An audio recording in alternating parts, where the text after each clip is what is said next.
syndrome d'hyperactivité avec déficit d'attention, syndrome hyperkinétique de l'enfant, AD. Définition. Les symptômes du syndrome du Struwwelpeter ont été décrits pour la première fois, en 1845, par un neurologue de Francfort, en Allemagne. Le TDA fait partie des troubles psychiatriques les plus fréquents chez les enfants et les adolescents. Les garçons sont 6 fois plus touchés par ce syndrome que les filles. Les experts nous mettent en garde, ce syndrome d'hyperactivité avec déficit de l'attention n'est pas une maladie à la mode ou le résultat d'une mauvaise éducation, mais le syndrome est dû à un dysfonctionnement cérébral. Les symptômes caractéristiques de la maladie sont une hyperactivité motrice associée à un comportement impulsif et à un trouble de l'attention. Le syndrome n'est souvent diagnostiqué qu'à l'école maternelle ou lorsque l'enfant fréquente un établissement scolaire. Parfois le diagnostic est posé beaucoup plus tard ou, dans certains cas, pas du tout. Déjà le nourrisson est considéré comme un enfant très difficile, l'enfant crie beaucoup. Ce caractère difficile peut s'observer durant de nombreuses années, voire jusqu'à l'âge adulte. Il est nécessaire de faire examiner l'enfant au plus tôt par une équipe médicale spécialisée afin de permettre à l'enfant et aux parents de vivre une vie normale. Cause. Le syndrome hyperkinétique de l'enfant et le trouble de l'attention qui lui est associé ne peuvent être ramenés à une seule cause. En règle générale, le syndrome est dû à une interaction complexe entre différents facteurs. Tant des facteurs neurobiologiques que des troubles fonctionnels et des troubles métaboliques semblent jouer un rôle. Le syndrome hyperkinétique de l'enfant ne procède jamais de facteurs psychosociaux seuls. Cependant, des expériences négatives, enfance difficile, traumatisme, etc., peuvent avoir une influence sur le degré de sévérité et sur l'évolution de la maladie. Cause physique. On estime que la cause principale du syndrome réside dans un mauvais traitement de l'information entre les différentes parties du cerveau qui sont responsables des perceptions et du contrôle des impulsions. Il en résulte une mauvaise transmission des signaux électriques entre neurones. Ce dysfonctionnement semble s'expliquer par un déséquilibre entre neurotransmetteurs dans certaines régions cérébrales.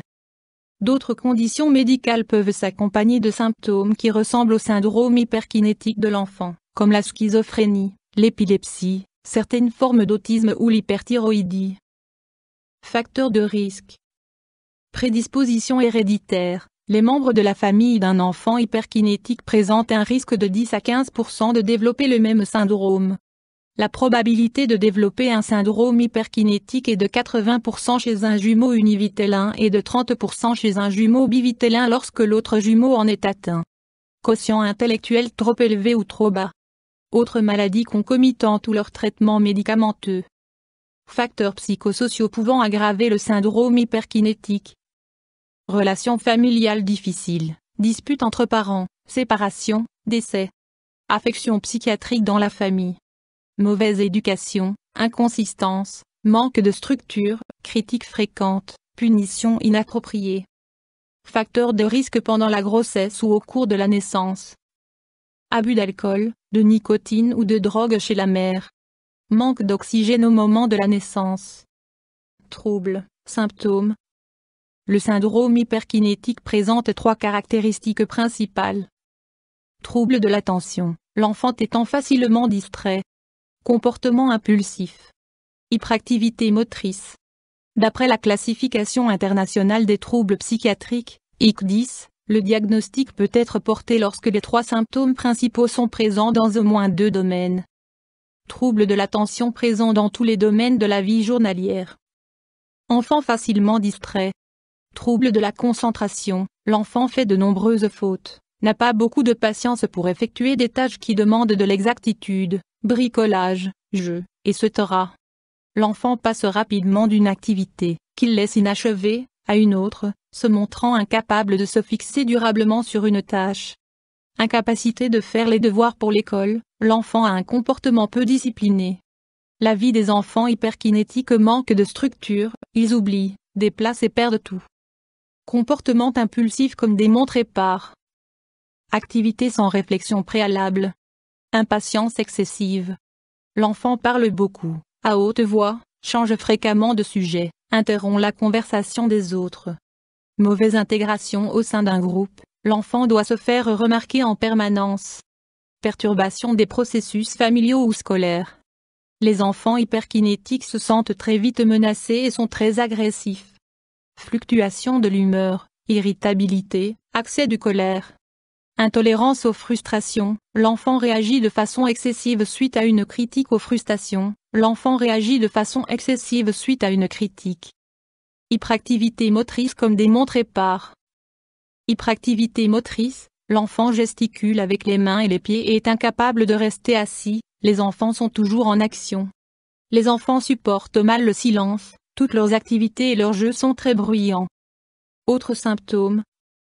Environ un tiers des enfants hyperkinétiques avec déficit de l'attention présentent d'autres symptômes, en plus des symptômes cardinaux, les plus fréquents étant difficultés dans les relations avec autrui, manque de confiance en soi, sentiment de culpabilité je ne vaux rien, trouble de la motricité ou du langage, altération des perceptions visuelles ou auditives, retard de développement, handicap mental, présence de tics, éventuellement syndrome de la Tourette.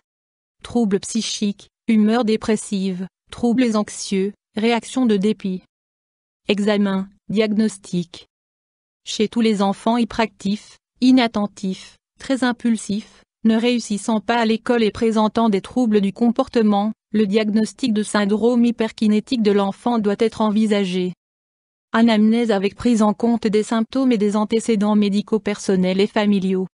Examen clinique, avec évaluation de la coordination des mouvements, de la motricité et des organes sensoriels. Évaluation psychologique et évaluation du développement de l'enfant. Évaluation du comportement de l'enfant, ce qui inclut le questionnement des parents, éducateurs, amis, médecins, etc. Enregistrement de l'activité électrique du cerveau et du cœur, EEG. Analyse de laboratoire pour exclure d'autres affections médicales.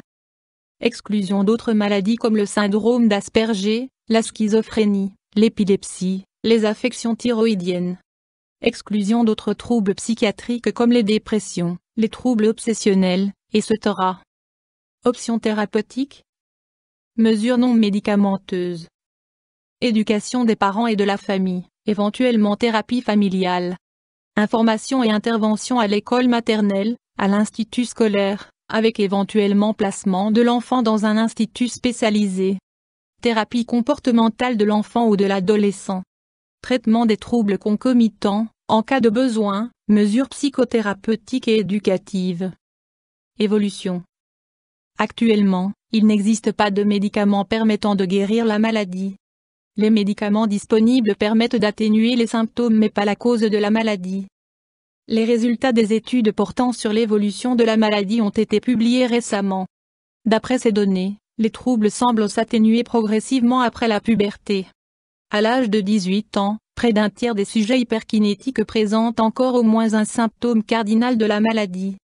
Ce pourcentage diminue ensuite au fil du temps. Ainsi, à l'âge de 25 ans, seuls 8% des sujets hyperkinétiques présentent encore un symptôme cardinal. En règle générale, les symptômes du syndrome hyperkinétique sont plus atténués à l'âge adulte. Après une période de rééducation relativement longue, les adultes parviennent souvent à mieux contrôler certains aspects de la maladie. Dans d'autres cas, ils ont appris à éviter les situations pièges, telles que conférences, concerts, séances de cinéma ou autres manifestations nécessitant de rester assis pendant longtemps. En revanche, les adultes présentant encore les symptômes du syndrome hyperkinétique vivent une grande souffrance. Les troubles de l'attention dont ils souffrent ont un impact majeur sur leur vie privée et professionnelle, souvent très chaotique. Ces sujets sont souvent mal tolérés par leur entourage en raison de leur caractère impulsif, leur intolérance aux frustrations et leurs accès de colère. Pour cette raison, le recours à un soutien psychologique ou psychiatrique s'avère souvent nécessaire afin de permettre au sujet de faire face aux réalités de la vie de tous les jours. Actuellement, nous ne disposons d'aucun médicament pour le traitement du syndrome hyperkinétique chez l'adulte, les deux principes actifs, méthylphénidate et atomoxétine étant uniquement autorisés pour le traitement du syndrome hyperkinétique chez les enfants et adolescents. YouTube Dr Alabé.